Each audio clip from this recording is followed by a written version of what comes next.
listen, just one more thing. Hello there.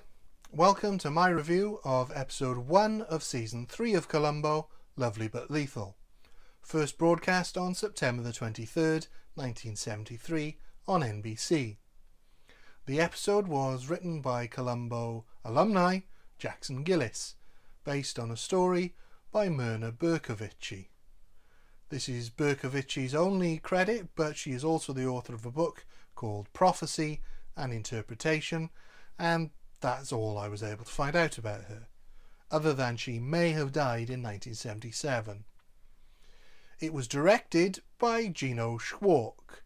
Schwark was born in Paris on November 21st, 1939. He went to Harvard University and began his directing career on television in 1968 on Ironside.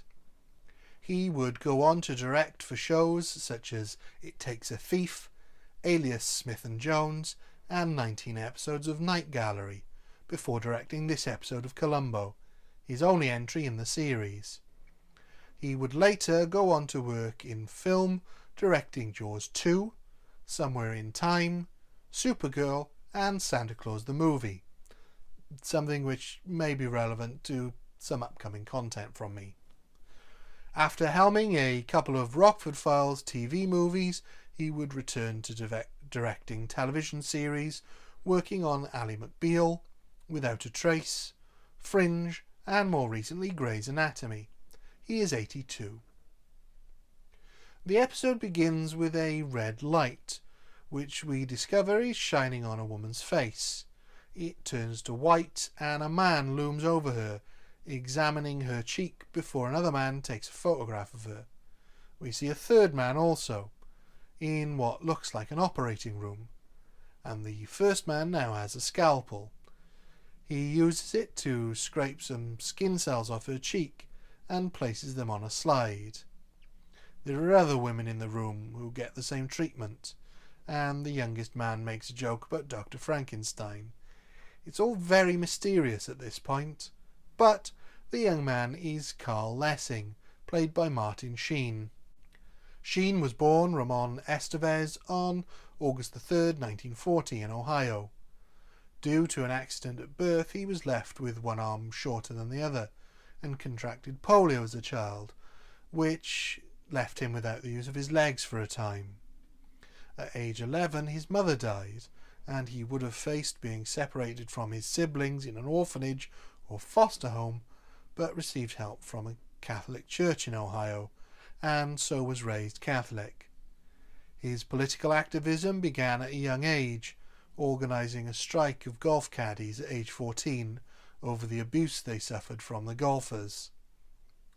He moved to New York to pursue acting in his early 20s, and began using the stage name Martin Sheen as he struggled to find work with his Spanish birth name. At this point, he became more deeply involved in politics and social justice. He worked in theatre, ending up on Broadway, as well as guest starring on a number of TV shows, including Flipper, Mission Impossible, Hawaii Five-0, and in this episode of Columbo. He would go on to appear in the films Catch-22 and Badlands, among others, before receiving his breakout role in Francis Ford Coppola's Apocalypse Now. Despite a grueling shoot and suffering from a minor heart attack during filming, Apocalypse Now was hugely influential on Sheen's career, and it continued to ascend, with memorable roles in The Dead Zone, Wall Street, and The Departed amongst his many credits. He also had the lead role on the TV series The West Wing, playing fictional President Jed Bartlett. All four of his children followed him into acting: Ramon Jr., Renee, Emilio, and Carlos, although Carlos changed his name to Charlie Sheen. He continues acting to this day, most recently appearing in the series Grayson Frankie. He is 81. We cut to a fashion show attended by Vivica Scott, who is confronted by apparent rival David Lang.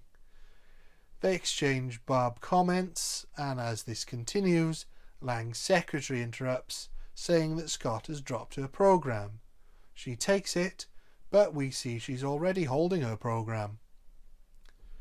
This is a fairly unusual start for a Columbo, as the intrigue level is pretty high, but there's a distinct lack of a murder. We're fed bits and pieces of information, but none of it is coming together just yet. I have to credit the show from shying away from being too formulaic, in part due to the relatively low number of episodes per season, allowing the writers to come up with interesting new ways to get to the inevitable murder.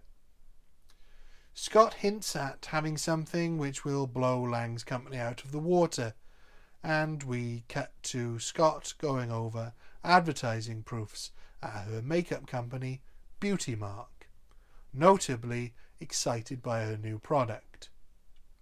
Vivica Scott is played by Vera Miles. Miles was born Vera Ralston on August the 23rd, 1929 in Oklahoma. In 1950 she moved to Los Angeles to pursue acting and had minor roles in film and television. She used the name of her first husband professionally, as there was already an actress called Vera Ralston. She gained early roles in The Searchers and The Wrong Man, amongst others, before signing a contract with Alfred Hitchcock. Unable to star in Vertigo due to her pregnancy, her first and, as it turned out, only film for Hitchcock was as Lila Crane in Psycho. She went on to appear in many film roles, including The Man Who Shot Liberty Valance, before moving to more television work, including this episode of Columbo. She would reprise the role of Lila Crane in Psycho 2 with Anthony Perkins, and also crop up in Murder, She Wrote on 3 occasions. She retired in 1995, her last role being in the James Belushi film Separate Lives. She is 92. One of the scientists from the opening scene comes in, Murchison, and he is clearly quite drunk. Scott berates him for continuing testing the new product, but he explains he's made a mistake, and the revolutionary new wrinkle cream they're working on doesn't work. We then cut to a scene between Scott and Lang's secretary, Shirley Blaine, who is spying on Lang for Scott. Shirley explains Lang had a visitor who brought some wrinkle cream with him that does work. When Shirley describes the man, Scott recognizes him as Carl. At Carl's home, Carl enters and notices the place has been ransacked. When he checks where he hid the cream, Scott appears. Murchison's formula did work, but Carl falsified the results and stole the working formula. Scott calls the police, and Carl taunts her as she waits to be put through. She slams down the phone, and Carl continues to taunt her. He says he has the formula in his head and nowhere else, and he's willing to sell her the formula. She can't meet his price, as he wants a full partnership as well as her in the deal too. She agrees to his terms, but he rejects her, so she grabs his microscope and smashes him on the head with it, accidentally killing him. She quickly wipes her prints off everything she touched as she hears a car arrive. She then leaves with the wrinkle cream. It's an interesting scene that really builds up the tension between them, but it would have been nice if we'd had a little more insight into why Carl hates her so much, other than the fact that they had an earlier failed relationship. Everything else in the scene works really well, but I don't think Carl's character has been fleshed out quite enough to explain why he's quite so vindictive. Early the next morning, Columbo arrives at the scene with his breakfast of choice, a boiled egg, and checks Carl's mailbox.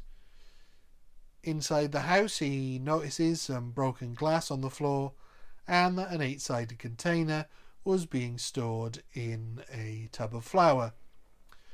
He also sees a photo of Scott on Carl's dartboard, who Columbo recognises as his wife uses her beauty cream. The body was discovered by a travel agent employee who explains Carl had made a series of reservations for holidays all over the world, despite not having any money in his bank account. Another cop shows Columbo the magazine Scott had written the amount she was going to pay Carl on, and he notices it was not written with a normal pencil. I'm pretty sure this is the point in the episode where he knows who did it. Scott is attending a photo shoot for one of her products, and Columbo shows up. This is a case where Columbo flatters his suspect as he knows her from his wife's beauty products. Scott gives him access to her whole business, and he turns up the flattery. Columbo's just one more thing is that he tells her he thinks the murderer is a woman, as the writing was done with a black eyebrow pencil. She says it couldn't possibly have been her because she doesn't use a black eyebrow pencil. Columbo then heads to the lab where he questions a lab technician played by Bruce Kirby. It's a relatively small but significant role because Kirby would go on to appear in 8 different episodes of Columbo, most frequently as Sergeant George Kramer. Kirby was born on April the 28th, 1925 in New York. His career began in television in the 1950s, but really took off in the 60s with roles in dozens of TV shows, including Hogan's Heroes, The Rockford Files, Golden Girls, and The West Wing, alongside Martin Sheen, amongst others. He made 9 appearances in Columbo, in both incarnations of the show, most often playing Sergeant Kramer. This included appearing in the same episode as his son, Bruno Kirby, which I will discuss more during that episode. As a character actor, he also had several minor roles in films, including Catch-22, again with Martin Sheen, and Stand By Me. He died on January the 24th, 2021. He was 95. Columbo discovers that the jars used in the lab have 8 sides, the same shape as the mark that was left in the tub of flour at Carl's apartment, and then returns to question Scott while continuing the flattery. He asks her how she applies her beauty mark, and she answers with a black eyebrow pencil. As he leaves, she hides the wrinkle cream she took from Carl in her safe and tries to get in touch with Shirley. Columbo then goes to see Lang and speaks with Shirley, then with Lang. David Lang is played by Vincent Price. Price was born on May the 27th, 1911 in Missouri. He was born into significant wealth due to his father being president of the National Candy Company, his grandfather inventing Dr. Price's baking powder, and being able to trace his family line back to the first white person born in Massachusetts on the docked Mayflower. He graduated Yale University with a degree in English and art history. He studied fine arts at the Courtauld Institute in London before being attracted by the theatre, performing with Orson Welles' Mercury Theatre Company. He began his film career as a character actor in the late 30s, making a noticeable impact in 1944's Laura. His star would continue to rise in a variety of roles across many genres, including his first foray into horror in The Tower of London in 1939. He also played the Saint Simon Templar on radio from 1947 to 1951, many years before Roger Moore took the role on television. However, it was horror for which he would become most well known in films such as The Fly, House on Haunted Hill, and The Tingler. This would continue into the 60s in numerous films, often for Roger Corman. He would also appear on television in a variety of roles, perhaps most memorably as Egghead in Batman. As well as acting, Price retained his interest in art and was an avid collector, sharing his collection with the public in the Vincent Price Art Museum, and collaborating with Sears to cultivate fine art for sale to the public. He was also a gourmet cook, who released several cookbooks and hosted a cooking show on British TV. In later life, he provided memorable narration for Michael Jackson's Thriller, and served as an inspiration for Tim Burton, who cast him in his final film appearance in Edward Scissorhands. He died on October the 25th, 1993. He was 82. Lang claims Scott is one of his oldest friends, but that he doesn't know Carl. Columbo points out that Carl had his phone number, and so he claims Carl may have been there under a different name, but he doesn't remember him. Price is particularly good in this scene, not giving Columbo an inch, and while Columbo probably knows he's lying, he can't prove any of it. In the next scene, Shirley is speaking with Scott, informing her of everything that has just gone on, and also subtly blackmailing her, suggesting that if Lang didn't kill Carl, who else could have? Shirley is played by Sean Barbara Allen. Allen does an excellent job of playing someone who is willing to do anything to get what she wants, but without the skill or inherent deviousness to pull it off. Her attempts to intimidate Scott only serve to enrage Scott enough to plan her murder. Scott invites Shirley to her health compound, or fat farm, and we next see Scott doctoring some cigarettes, which we know are intended for the chain-smoking Shirley. As she is doing this, she is interrupted by Columbo's arrival, someone she has to get rid of before Shirley arrives. While Columbo is looking around, his hand has started itching, as has Scott's. As Scott tries to get rid of him, Columbo insists on staying with her. She manages to lose him at the nude sunbathing area, which we already know from Suitable for Framing is Columbo's kryptonite. She also mentions that Murchison is at the compound, so Columbo goes and speaks to him while Scott manages to slip away to meet Shirley and swipe her cigarettes. Back at the compound, Murchison is receiving a massage from an uncredited Anne Ramsey. He explains that Scott is a complicated woman and he doesn't resent her for firing him. Scott gives Shirley a lethal cigarette while promising to give her a job, and there's a definite suggestion that Shirley is sexually attracted to Scott. Not that it matters too much, but as she'll soon be dead, but the two actors definitely play the subtexts of that.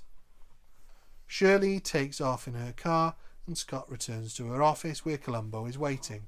Scott is now getting quite annoyed with Columbo and tells him to leave her alone. He doesn't leave her alone and notices her itchy hand.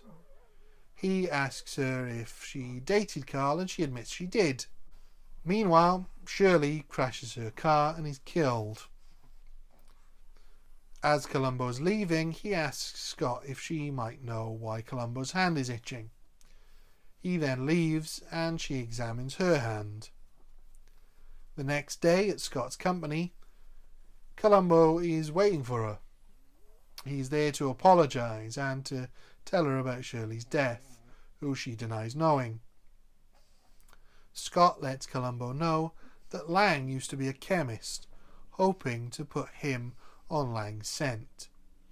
He casually mentions that the itching was from poison ivy, which he could only have got from something in Carl's house, as it doesn't grow naturally in Southern California. He then leaves. This panics Scott, who grabs the cream from her safe and goes to see Murchison to see if he could work out what the formula is from the cream. As she's there, the police arrive and she has to make a decision whether to throw the cream into the ocean or to try and somehow hide it.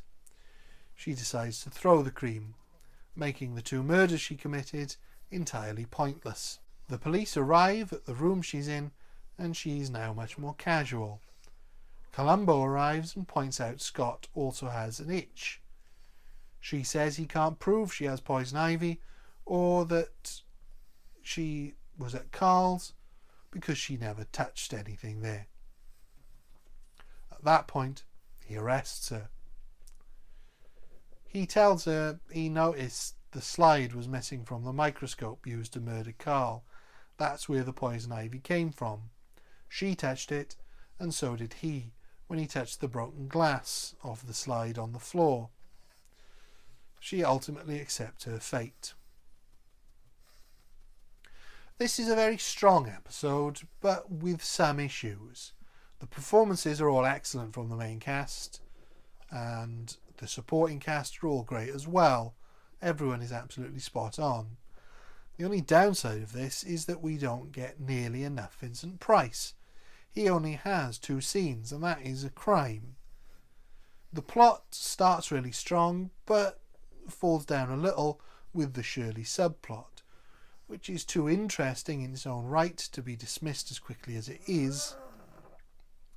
It serves the purpose of letting Scott know Carl is stealing from her, but the idea the formula is only in his head is a little silly, and both could have been done in a different way.